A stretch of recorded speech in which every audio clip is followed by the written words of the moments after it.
પિંગળી ગામે થયેલ ડબલ મર્ડરના કેસના 6 ઈસમોને ઝડપી પાડતી ભાવનગર પેરોફ્લો સ્કોડ તથા local crime branch. Double murder થતાની સાથે જ તે દિવસોમાં પિંગળી ગામ ખૂબ જ ચર્ચામાં રહ્યું હતું। પેરોફ્લો સ્કોડ તથા લોકલ ક્રાઇમ બ્રાન્ચ દ્વારા તપાસનો ધમધમાટ શરૂ કરી દીધો હતો। આજુબાજુના 50 કિમી વિસ્તારમાં કુલ 19 ગામના કુલ 38 સીસીટીવી કેમેરાઓ તપાસવામાં આવ્યા હતા। આવા ગુનામાં અગાઉ પકડાઈ ગયેલા ઈસમો અનેક શંકાસ્પદ અને પિંગળી ગામ તથા તેની આજુબાજુના ગામના રહીશોની પૂછપરછ કરવામાં આવી હતી। આ બનાવમાં નાનામાં નાની કડી મળેલ હોય તો ઊંડાણપૂર્વક ચકાસણી કરવામાં આવેલ હોવા છતાં આ ગુનો વણશોધાયેલો રહેવા પામેલો હતો।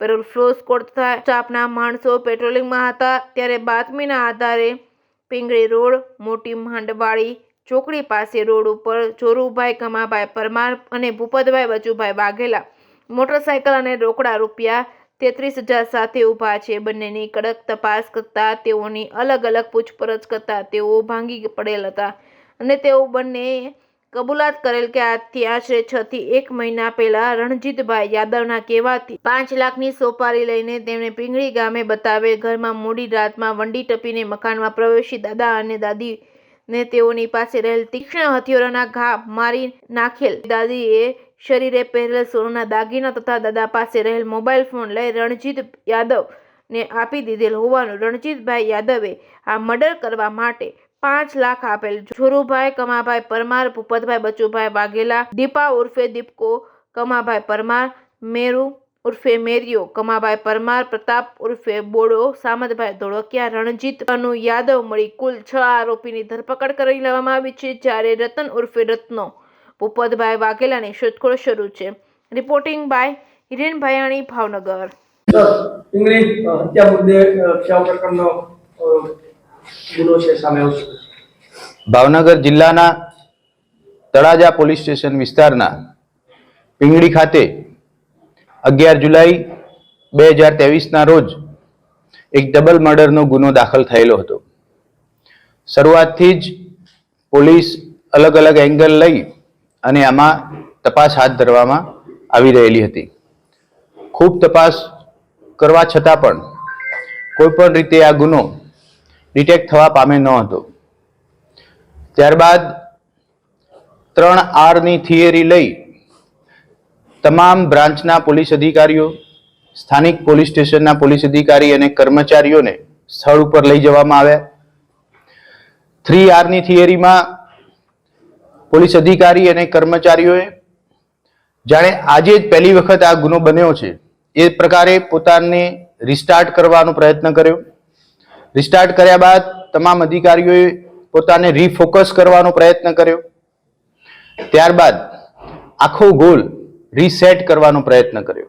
આમ 3Rની એક નવી થિયરી લઈ અને નવેસરથી આ ગુનો ડિટેક્ટ થાય એ દિશામાં ભાવનગર જિલ્લાની LCB, SOG, પેરોફ્લો અને તળાજા પોલીસ સ્ટેશને તમામ અધિકારી કર્મચારીઓએ પ્રયત્ન શરૂ કર્યો। ત્યારબાદ પેરોફ્લોના PSI કૃણાલ પટેલ ને ટેકનિકલ એક લિંક મળી કે આ કામ એક ચોક્કસ પ્રકારના માણસોએ કરેલું હોવાની શક્યતાઓ છે। ત્યારબાદ આ ટીમમાં LCBના PI KS Patel, LCBના PSI Jebaliya, LCBના PSI Bhavesh સિંઘરગિયા જોડાયા। ધીમે ધીમે તપાસ આગળ વધારવામાં આવી।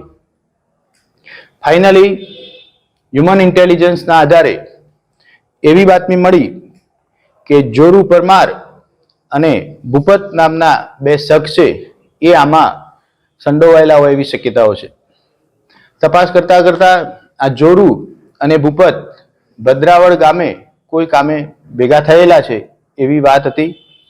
તપાસ કરતા જોરુ અને ભૂપત બંને ભદ્રાવળ ગામે એક બાઇક કે જે પોતાની માલિકીનું હોવાની કોઈ ચોખવટ ન કરી શક્યા અને 33,000 રૂપિયા સાથે મળી આવ્યા। શરૂઆતના તબક્કે જોરુ અને ભૂપત સામે 41 વંડી કરી અને એને તપાસ શરૂ કરવામાં આવી। ત્યારબાદ ફર્ધર તપાસમાં આ બંને આરોપીઓએ એ વાત કબૂલ મંજૂર રાખી કે પિંગળીવાળું ડબલ મર્ડર કરવામાં એ પોતે ભાગીદાર હતા. તપાસ આગળ વધી તો કુલ મિલાવી અને 6 શખ્સોએ પિંગળી ડબલ મર્ડર કેસને અંજામ આપેલો છે. એમાં પિંગળી ગામના રણજીત યાદવ નામનો શખ્સ એનો સૌથી મોટો કિરોલ છે. રણજીત યાદવે કોઈ અગમ્ય કારણોસર મરણ જનાર શિવાભાઈ અને વસંતબેન સાથે મનદુખ હોવાના લીધે પોતે 5 લાખ રૂપિયા આપી મરણ જનાર દંપતીની સોપારી જોરુ અને ભૂપતને આપેલી હતી. જોરુ અને ભૂપત નામના જે આરોપી છે એમણે બાકીના 4 આરોપી કે જેમના નામ દીપો, મેરુ અને પ્રતાપ છે. આમાં જોરુ, દીપો અને પ્રતાપ એ પહેલાથી સાથે કામ કરવા માટે ટેવાયેલા છે. આ 6 જણાએ બનાવના દિવસે 3 અલગ અલગ બાઇકમાં જઈ મરણ જનારના ઘરની દિવાલ ટપી અને તીક્ષ્ણ હથિયારોથી આ ત્રણેયનું આ 2 મરણ જનારનું મર્ડર કરેલ છે. હાલ પોલીસ એ દિશામાં તપાસ આગળ વધારી રહી છે કે જે હથિયારોથી મર્ડર કરવામાં આવેલું છે એ હથિયારો એઝ ઇટ ઇઝ પરિસ્થિતિમાં મળી આવે. જે 5 લાખ રૂપિયા આપી અને આ મર્ડર કરાવવામાં આવેલું છે એ બાકીની રકમ રિકવર થાય. આ 6 આરોપી સિવાય અન્ય કોઈ આરોપી કે અન્ય કોઈ આ સોપારી આપવામાં સંડોવાયેલું છે કે કેમ એ દિશામાં પોલીસ હાલ તપાસ હાથ ધરી રહી છે. સમગ્ર 6 મહિનાની જર્ની દરમિયાન ભાવનગર રેન્જ આઈજી સાહેબ તરફથી સતત માર્ગદર્શન, સલાહ અને સૂચના મળતી રહેતી હતી.